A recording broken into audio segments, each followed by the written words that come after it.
애들은 다 뻑하면 지들 거래. 어이가 없네.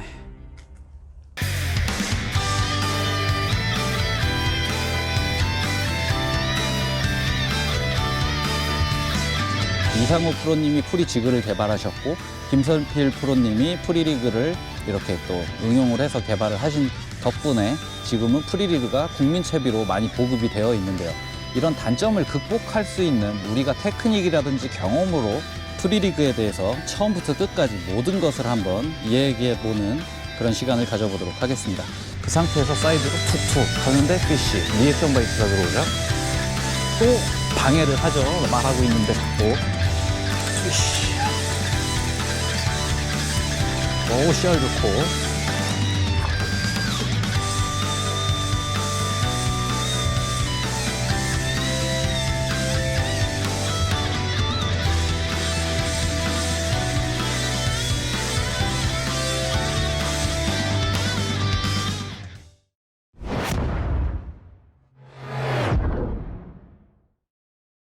자, 이번 시간에는 국민채비라고 알려져 있는 프리리그에 대해서 처음부터 끝까지 모든 것을 한번 이야기해보는 그런 시간을 가져보도록 하겠습니다.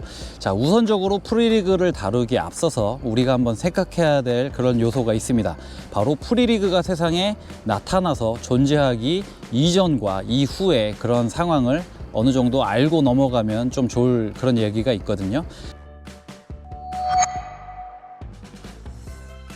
프리리그가 없던 시절 우리는 미디움 헤비로 사용할 수 있는 루어들이 다양했지만 어느 정도 부족함을 느낄 수가 있는 그런 시대를 지내왔습니다. 예를 들어서 한 20년 전만 해도 미디움 헤비의 파워로 다양한 루어를 사용할 수가 있었겠지만 대표적으로 텍사스 리그라든지 러버지그 정도 그렇게 사용을 해왔어요. 그런데 토너먼트가 열리는 안동호 같은 경우는 다소 깊은 수심의 낚시를 하죠. 그렇기 때문에 많은 비거리라든지 빠른 폴링을 기대를 하는 그런 요소가 필요했는데, 텍사스 리그 같은 경우는 시대적 상황이 요즘은 텅스텐 싱커가 많이 발달이 되어서 2분의 1온스급 그 이상의 웨이트를 가진 텍사스 리그 싱커가 많이 존재를 하고 있지만 과거에는 그렇지가 않았거든요. 거의 납으로 된 텍사스 싱커는 비교적 8분의 3온스 10g 이내에 다소 가벼운 그런 가벼운 싱커들이 국내에 많이 보급되어 있었습니다. 그렇기 때문에 어느 정도 쉘로우 낚시는 편하게 할 수가 있었지만 많은 비거리를 확보하기가 어려웠고 또 딥을 공략을 하기에 있어서 어느 정도 불편함, 그런 요소가 있었습니다. 그렇기 때문에 프로들은 안동호 같은 필드에서 미디움 헤비를 사용을 할 때는 쉘로우에서는 텍사스 리그를 잘 사용을 할 수가 있었겠지만 딥 구간을 공략을 할 때 대부분의 프로들은 미디움 헤비 베이트 태클을 사용하지 않고 스피닝 태클을 주력으로 사용을 많이 했죠. 그런 시대적 배경이 이런 대한민국에 있습니다. 하지만 텍사스 리그로는 갖지 못했던 그 비거리가 프리리그 싱커를 사용을 했을 때는 좀 더 다양한 웨이트, 더 무거운 웨이트를 사용을 할 수가 있게 됨으로써 많은 비거리 그리고 딥 구간에서 더 빠른 폴링을 선사해 줄 수가 있게 되었는데요. 이상호 프로님이 프리지그를 개발하셨고 김선필 프로님이 프리리그를 응용을 해서 개발을 하신 덕분에 프리리그가 국내 프로들에게도 토너먼트에서 주력으로 가장 사랑받는 채비로 자리를 잡을 수가 있게 된 그런 시대적 배경이 있습니다. 점점 시대가 흘러가면서 이제 텍사스 싱커도 텅스텐이 나오면서 웨이트를 더 폭넓게 다양하게 사용을 할 수가 있게 되었죠. 하지만 또 여기서 텍사스 리그와 프리리그의 차이점이 존재를 합니다. 좀 더 먼 구간을 공략하면은 비슷하지만 딥에 더 빠른 폴링을 보여주는 그런 요소적인 면에서 텍사스 리그와 프리리그의 차이점이 살짝 존재를 하고 있는데요. 자, 저도 프리리그가 처음 생겨났을 당시에 많은 연구를 하고 이렇게도 써보고 저렇게도 써봤는데 제가 개인적으로 내린 텍사스 리그와 프리리그의 차이점은 바로 형태에 있습니다. 텍사스 리그는 여러분들이 보시는 바와 같이 프리리그와 같은 유동성을 가지고 있어요. 하지만 라인이 관통되어 있죠. 자, 다시 말하면 라인을 타고 있다 라는 형태로 보시면 될 것 같습니다. 그러면 똑같은 유동성과 똑같은 무게이지만 폴링이 되는 상황에 라인을 타고 떨어지는 그런 형태가 될 것이고요. 어느 정도 딥 구간에서도 이런 형태의 폴링이 일어나겠죠. 정말 큰 차이가 없어 보이는 프리리그의 유동성입니다. 하지만 텍사스 리그와 프리리그의 제가 생각하는 가장 큰 차이점은 타고 있는 것이냐 아니면 이렇게 프리리그와 같이 매달려 있는 것이냐의 차이라고 볼 수가 있겠는데요. 이러한 라인을 이렇게 텍사스 리그 싱커가 타고 있는 것과 이렇게 매달려 있는 형태, 별것 아닌 것 같이 보이는 이 작은 유동성의 형태 하나로 정말 큰 텍사스 리그와 프리리그의 차이가 존재한다고 저는 생각을 하고 있습니다. 자, 바로 폴링 속도에 엄청난 차이를 보여주는데요. 이런 형태의 폴링과 텍사스 리그 같이 어느 정도 면의 저항을 받으면서 떨어지는 이러한 형태의 폴링.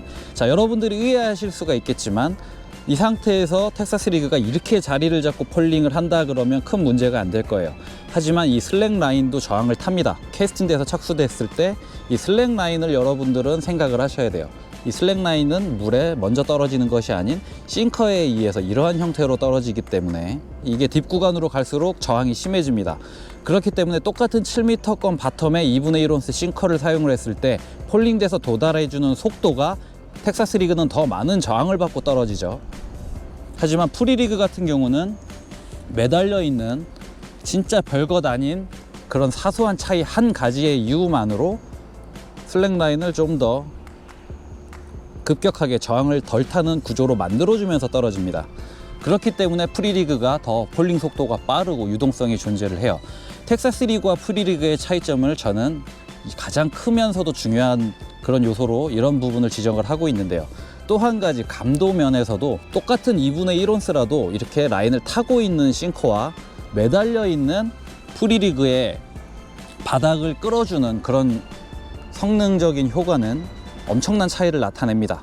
자, 똑같이 바닥을 슬랙 라인이 저항을 타고 뭐 한다 그래도 텍사스 리그는 라인을 타고 있고 프리리그는 거의 매달려서 끌려가죠. 매달려서 끌려가는 그런 형태이기 때문에 좀 더 바닥에 똑같은 2분의 1온스의 비중을 더 접목을 시켜서 적합을 시켜서 끌어줄 수가 있게 되는 거죠. 2분의 1온스지만 텍사스 싱커는 실질적으로 바닥에 가해지는 비중은 2분의 1온스보다는 라인에 타고 있기 때문에 좀 더 가벼운 형태로 바닥을 긁어줍니다. 프리리그 같은 경우는 2분의 1온스 모든 비중을 바닥에 전달시키면서 끌어가겠죠. 그렇기 때문에 우리가 느끼는 이 감도가 텍사스 리그와 프리리그가 차이가 있는 거예요. 자, 텍사스 리그와 프리리그의 이러한 차이점은 이미 제가 설명을 드리지 않아도 여러분들이 많이 알고 있는 그런 내용이라고 생각이 돼요. 자, 하지만 기본적으로 알려드리면 텍사스 리그, 프리리그의 이런 유동성의 성능은 같다. 하지만 차이가 있다라면 타고 있느냐 매달려 있느냐 그 차이 하나로 인해서 폴링 속도와 바닥 감도, 자, 이렇게 텍사스 리그와 프리리그의 비슷하지만 다른 그런 차이점을 한번 얘기를 해봤고요. 이제부터는 프리리그를 어떻게 효과적으로 사용을 할 수 있는지에 대한 그러한 이야기를 한번 여러분들에게 해드리도록 하겠습니다. 자, 일단은 프리리그를 사용하는 간략한 그런 방법을 한번 알려드리도록 하겠습니다. 자, 캐스팅을 하고 폴링을 기다리죠. 그러다가 싱커가 바닥에 툭 하는 느낌이 나왔을 때 일단 대표적인 액션 드래깅이 있습니다. 바닥을 싹 로드를 끌어주면서 바닥 감도를 느끼면서 우리가 지형 지물을 파악을 할 수가 있겠죠. 아, 돌로 되어 있구나, 뻘로 되어 있구나, 풀이구나. 자, 이런 드래깅 동작을 통해서 느낄 수가 있을 겁니다. 그리고 많이들 아시는 그런 내용이겠죠. 어느 정도 장애물을 만났어요. 돌을 만났다. 그럴 때는 툭툭툭 치면서 호핑으로 탁탁탁 타고 넘을 수가 있겠죠. 툭툭툭. 그러면서 밑걸림도 피하고 리액션 바이트를 통한 그런 바이트를 유도를 할 수가 있겠습니다. 자, 물속에서 이러한 상황이 어떻게 움직이느냐. 착수가 돼서 폴링이 됐어요. 그죠? 그 다음에 천천히 떨어지겠죠. 이 상태에서 우리가 로드를 세워줍니다. 세워주고 싹 끌어주면 다시 떨어져 있던 싱커가 이 슬랙 라인이 이렇게 일어나는 원리로 붙겠죠. 그러면서 이 상태에서 바닥을 끌고 오게 됩니다. 그러다가 어느 정도 장애물에 걸렸을 때 거친 그런 저항감을 느낄 때 우리는 통통통 하면서 이런 호핑 동작을 이용해서 장애물을 타고 넘으면서 또 마찬가지로 유동성에 의한 분리가 되겠죠. 이러한 동작을 반복하는 것이 드래깅 그리고 호핑입니다. 다시 한번 보여드릴게요. 캐스팅 후에 바닥에 안착이 됐다고 생각을 했을 때 싹 끌어주면서 바닥 감도를 느끼며 지형을 파악을 하죠. 그 다음에 기다려주면서 바이트를 유도를 할 수도 있어요. 스테이 동작이죠. 그 다음에 또 드래깅. 근데 호핑을 응용을 할 때 아무 장애물이 없는 곳에서도 호핑을 해서 액션으로 사용을 할 수가 있겠지만, 어느 밑걸림이 예상되는 지역에서 장애물을 타고 넘는 그러한 용도로도 호핑을 사용을 할 수가 있겠죠. 그리고 이 드래그하는 방식이 어느 정도 수심이 깊다라든지 더 감도를 극대화하고 싶다 했을 때는, 자, 우리가 로드를 세워서 드래그를 해주는 것이 아닌 로드 끝을 내려주고 수면과 가까이 포지션을 한 상태에서 긁어줍니다. 자, 이러면 바닥 감도가 좀 더 디테일하게 전달이 되는데요.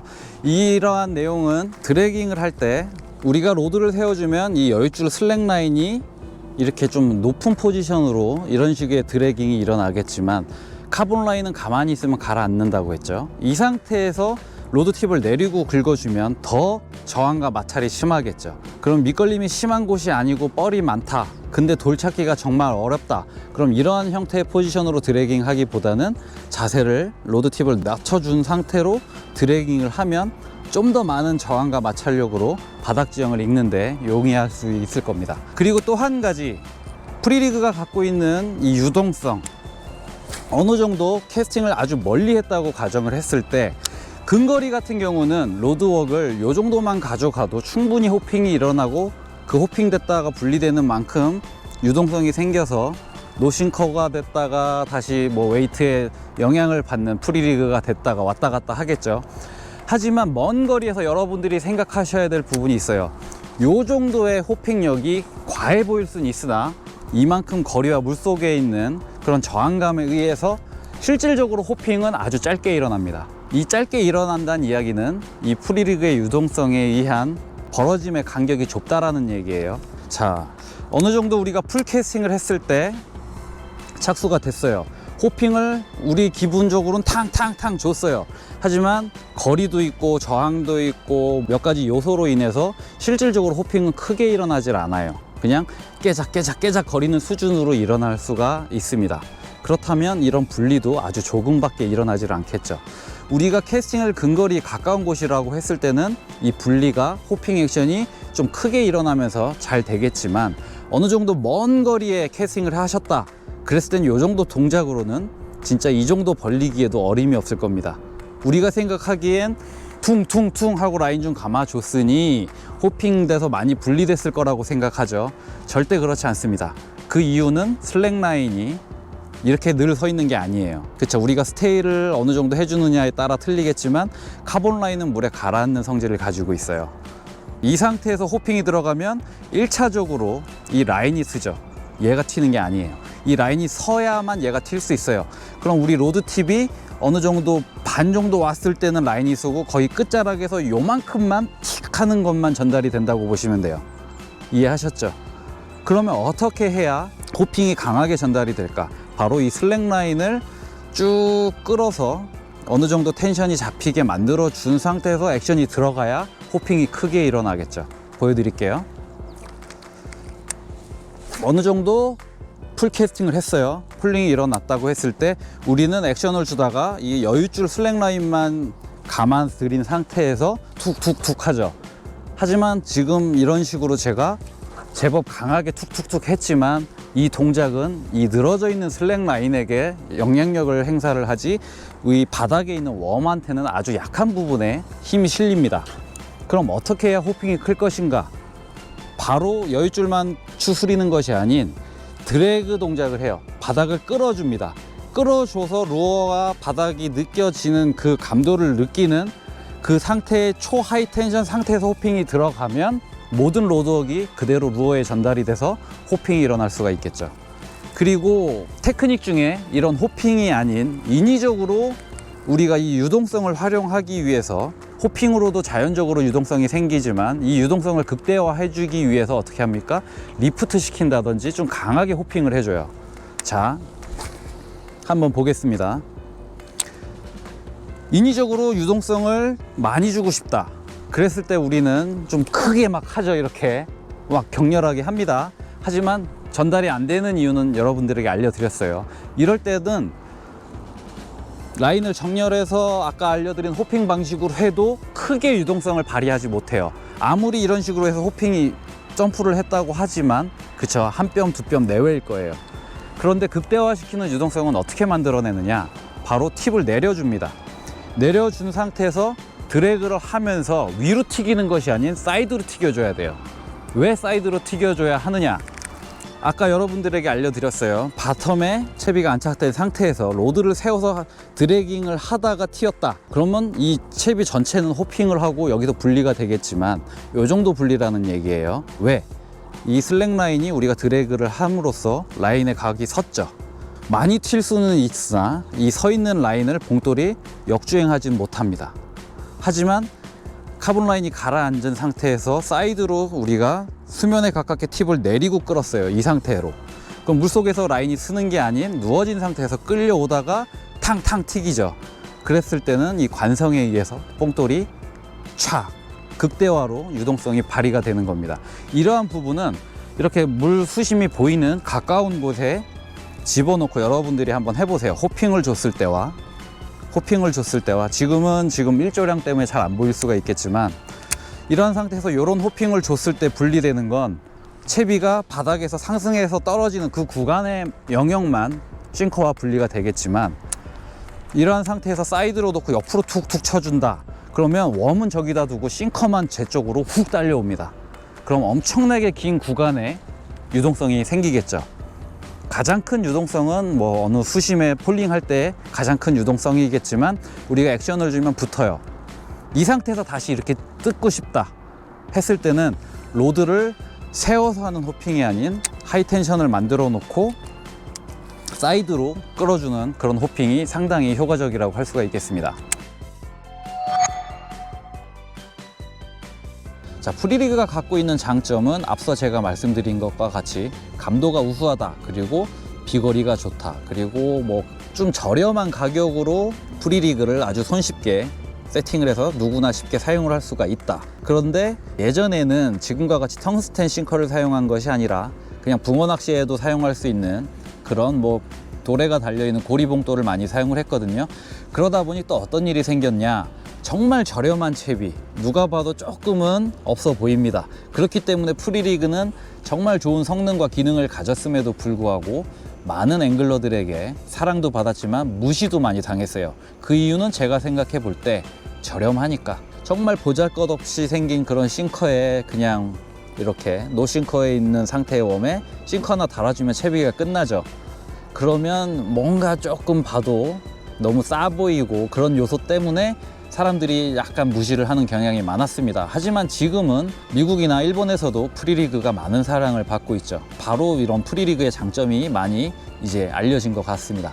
그리고 텅스텐 싱커를 사용하면서 프리리그를 무시를 했던 사람들이 단가가 올라갔어요. 그러면 무시를 할 수가 없게 됩니다. 이게 조금은 재미있는 대한민국의 그런 특징인 것 같습니다. 정말 싼 납봉돌을 사용할 때는 그렇게 무시를 받다가 텅스텐이 딱 등장해서 텅스텐을 사용하면서 무시하기에는 어느 정도 단가가 나가는 값 비싼 그런 채비로 변신을 하게 된 겁니다. 자, 프리리그 같은 경우는 뭐 호그 계열, 크로우 계열, 스트레이트 계열, 쉐드 계열 정말 다양한 형태의 웜을 사용을 할 수 있는 만능 채비, 표층부터 폴링을 봐서 바텀까지 모든 수심대를 공략하기에 정말 용이한 채비라고 할 수가 있겠죠. 그런데 우리가 또 프리리그를 생각을 하면 단점을 또 생각해 볼 필요가 있어요. 자, 지금 알려진 단점을 한 몇 가지를 살펴보면 뭐 프리리그가 훅셋이 좀 어렵다, 잘 안 된다, 그리고 이런 유동성, 텍사스도 유동성이 있고 프리도 있는데 이런 유동성 때문에 이 매듭 부분에 자꾸 터치가 일어나서 이 매듭 부위가 잘 터진다, 이런 단점도 많은 지적을 받고 있는데요. 텍사스 리그도 마찬가지예요. 그러다 보니 찜멈춘 고무가 변형이 돼서 매듭을 보호해주는 그런 완충작용을 해주는 그런 소품들도 지금 많이 샵에서 판매가 되고 있죠. 근데 한 가지 또 제 생각으로는 이러한 부분, 이런 것을 단점이라고 생각을 했다라면 이런 단점을 극복할 수 있는 우리가 테크닉이라든지 경험으로 승화시켜서 진화할 수 있는 그런 단계가 필요하다고 생각을 하거든요. 저는 여러분들에게 말씀드리는데 예전에는 저도 찜멈춘 고무로 완충도 시켜보고 뭐 다 해봤어요. 하지만 제가 생각했을 때 프리리그 단점으로 지적받는 훅셋 할 때 라인이 잘 터진다, 훅셋이 잘 되지 않는다, 뭐 등등의 많은 그런 단점 요소들을 저는 왜 그러한가를 먼저 생각을 해봤습니다. 왜 라인이 잘 터지는가? 왜 훅셋이 잘 안 되는가? 그거를 프리리그의 단점으로 하고 평생 낚시를 하면 재미가 없겠죠. 하지만 제가 그렇게 생각을 해보니까 바로 답이 나왔습니다. 어떻게 훅셋을 해야 하며 어떻게 하면 라인이 안 터지는가, 그러한 이야기들을 이번 시간 여러분들에게 좀 더 집중적으로 이야기를 해드리도록 하겠습니다. 자, 프리리그 훅셋을 대부분의 분들이 하나, 둘, 셋, 땅! 이런 식으로 많이 하시죠. 하지만 이 훅셋이 호핑과 마찬가지로 관통력에 전달을 주는 경우도 있으나 이 유동이 너무 많이 돼 있다, 베스가 물고 가서 싱커와 분리가 돼 있는 상황이라고 했을 때는 싱커만 강하게 튀지 훅셋 파워가 약해집니다. 근데도 우리는 대부분 빵! 이런 훅셋을 하죠. 그럼 프리리그는 어떻게 훅셋을 하여야 하는가? 바로 스플릿샷과 캐롤라이나와 마찬가지로 쭉 끌다가 툭 해주는 끌어치기 방식의 훅셋을 해야 돼요. 그래야 라인이 일자로 정렬이 되고 조금 당겨도 훅까지, 그 바늘의 관통력까지 전달을 시켜주겠죠. 바로 끌어치는 방식의 훅셋을 할 줄 알아야 됩니다. 그 끌어치는 방식은 아주 간단합니다. 이 상태로 있다가 우리가 기존의 상황이라 그러면 슬랙라인 주고 빵! 이런 훅셋이겠지만, 끌어친다라는 얘기는 그냥 감으세요. 감다 보면 베스의 무게에 의해서 팁이 한번 먹을 거예요. 그쵸? 지금은 바닥에 인위적으로 걸리게 해서 이런 형태를 만들어 놓은 거거든요. 그럼 훅셋을 할 때 기존에는 이 슬랙라인을 훅 주고 하나, 둘, 셋 기다렸다 빵 쳐요. 그럼 순간적으로 강한 힘이 가해지기 때문에 매듭도 잘 터져 나가죠. 그리고 바닥에 쓸려 있으니 더 잘 터져 나가죠. 하지만 우리는 훅 포인트에서 미늘까지 1, 2mm 밖에 안 되는 그것만 관통시켜주면 되는데 너무 많은 힘을 씁니다. 그러니 줄이 터져 나가는 거예요. 하지만 이 끌어치기를 사용을 하면 보세요. 팁에서 이 상태에서 바이트가 툭 왔어요. 그러면 기존이라면 여유줄 주고 기다렸다가 빵! 매기면서 라인이 터질 수도 있었겠지만 왔어. 그러면 싹 감다가 팁이 먹을 때 그대로 카운터예요. 보시면 지금 이렇게만 해도 제 지렛대가 빠질 정도의 강한 힘이 느껴지죠. 이 상태에서 팁이 싹 죽는 그 타이밍 극대화되게 보여드릴게요. 인위적으로 팁이 이렇게 먹었어요. 그럼 훅셋을 할 때 팁의 힘을 사용하는 것이 아닌 버트의 힘을 사용하게 되죠. 그럼 이 상태에서 제가 또 줬다가 빵 치면 줄이 터질 수도 있습니다. 바로 팁이 먹는 그 순간 이 버트를 꾹 해주면 아주 강력한 힘이 전달이 되겠죠. 그러면 라인도 다치지 않고 라인이 터질 일도 없는 아주 강력한 훅셋이 짧고 간결한 동작에 의해서 이루어지는 겁니다. 자, 이러한 훅셋 방법 같은 경우는 아주 초장타를 던졌을 때, 프리리그로 장타 낚시할 때 우리가 제일 많이 하는 고민이 뭐예요? 훅셋이 안 된다예요. 그럼 많은 분들이 왔어, 뒤로 뛰면서 채요. 왜 뒤로 뛰면서 찰까요? 전달이 안 될 거를 알고 있기 때문에 더 많은 공간을 쓰려고. 하지만 뒤로 뛰어나가는 동작보다는 우리가 한 바퀴 두 바퀴 감아주는 게 더 빠르겠죠. 그러면 아주 먼 거리에 있을 때도 입질이 들어왔어요. 툭! 그럼 어떻게 해야 돼요? 뛸 준비하면서 이러고 채는 것이 아닌 멀리서 왔어요. 예를 들어 지금 100m 밖이라고 생각을 해봐요. 100m 밖에서 이런 훅셋을 하면 싱커도 안 튈 거예요. 하지만 한 바퀴 감아주면 한 바퀴 감아준 만큼 끌려옵니다. 그 끌려오는 상황에 팁이 무게가 실리는 순간 카운터를 매겨주면 순간적으로 튀어오겠죠. 그렇기 때문에 아주 먼 거리에 있는 훅셋을 할 때도 용이한 그런 방식이 끌어치는 훅셋입니다. 이렇게 치는 훅셋이 아닌 끌어치는 거죠. 라인을 완전히 싱커가 있고 훅이 있는 상태에서 완전히 일자를 만들어준 상태로 끌고 가다가 탁 당겨주는 끌어치는 훅셋을 사용하면 아주 먼 거리에 100m 이상 막 진짜 초장타를 던진 그런 상황에서도 입질이 왔을 때 빵 해서 못 잡는 고기가 아닌 꾹! 요렇게 심플한 동작으로도 아주 먼 거리에 있는 바이트를 훅셋으로 연결할 수가 있는 파워 훅셋이 되는 겁니다. 자, 이제 이 자세한 내용을 장소를 옮겨서 여러분들에게 더 이해하기 쉽게 설명해 드리도록 하겠습니다.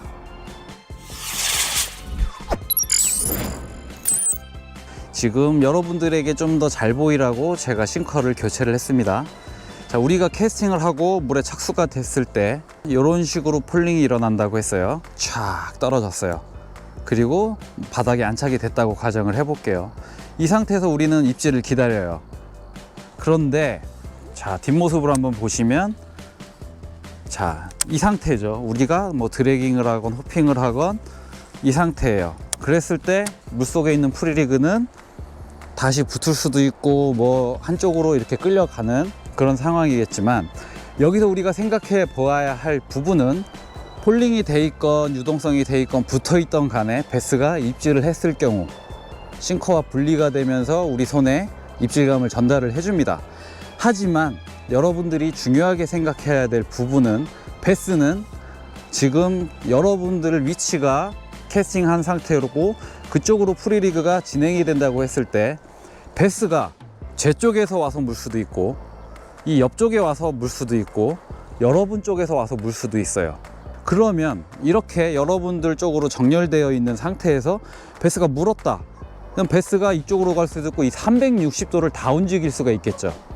그랬을 때 많은 분들은 이 과정만 생각을 해요. 일자로 정렬되어 있는 상태. 그렇기 때문에 우리 손에 감각이 전달이 되고 로드 끝이 툭툭 하니까요. 하지만 옆쪽으로 가 있던 이쪽으로 가 있다고 했을 때는 우리는 입질조차 느낄 수가 없겠죠.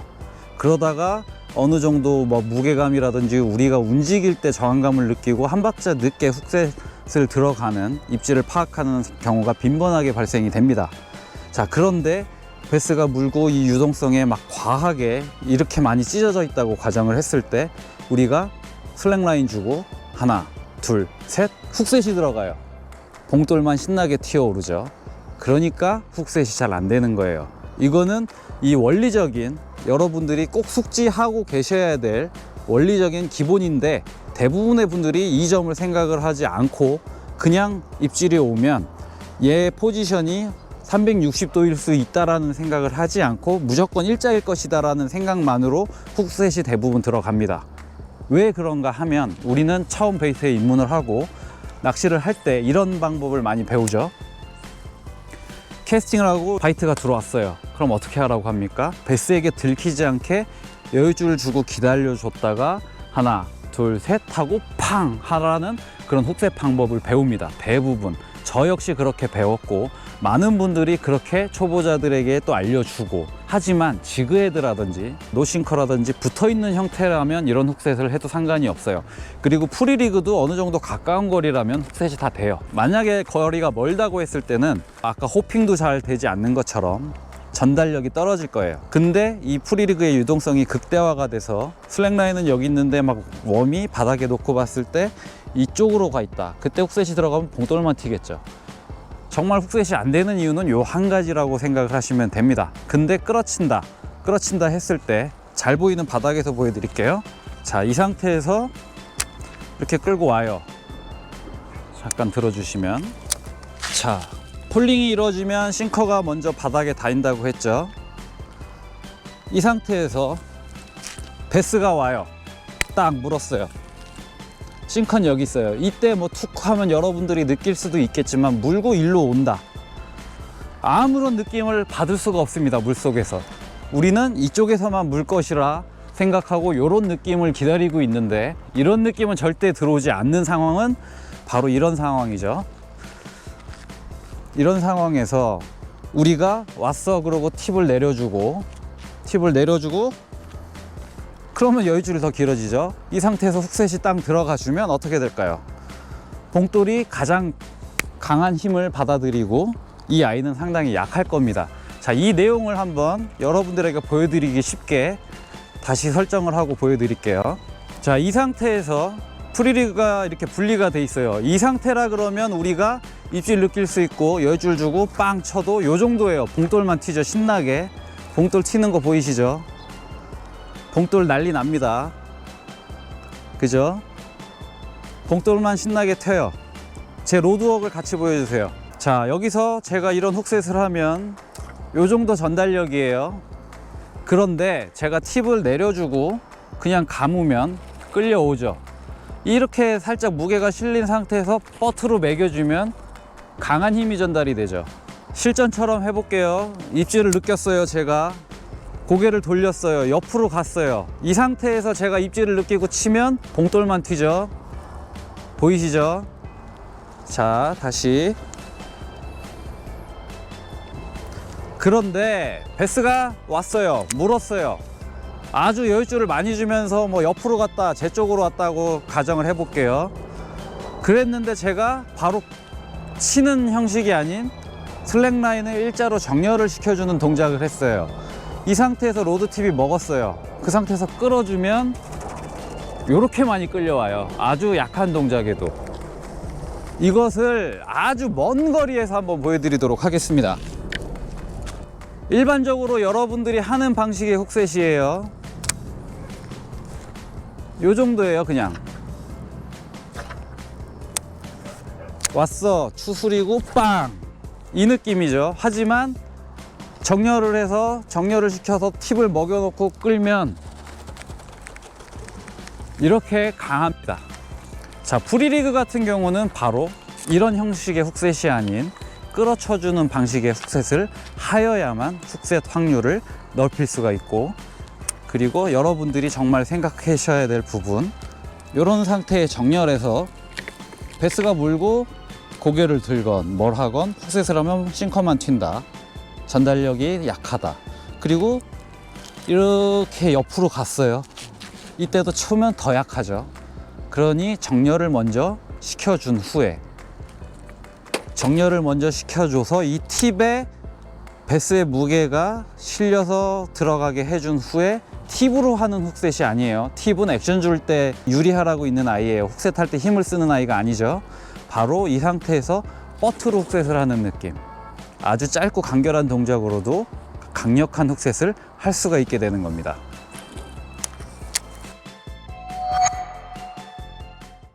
실전을 통해서 보여드리는 시간 가져보도록 하겠습니다. 제 위로 아무도 없고 밑에 몇백 명의 후배들만 존재하던 그런 상황이 발생하죠, 최대는. 그러면 제가 수영장 가서 뭘 하고 놀았을까요? 여러분들 상상해 보세요. 그 상태에서 사이드로 툭툭 하는데 피쉬, 리액션 바이트가 들어오죠. 또 방해를 하죠. 말하고 있는데 자꾸. 이번 같은 경우는 롱스테이입니다. 아무 액션도 주지 않고. 이런 팁이 왜 부러질까요? 왜? 피쉬. 아, 하고 이리 와. 또 당했어.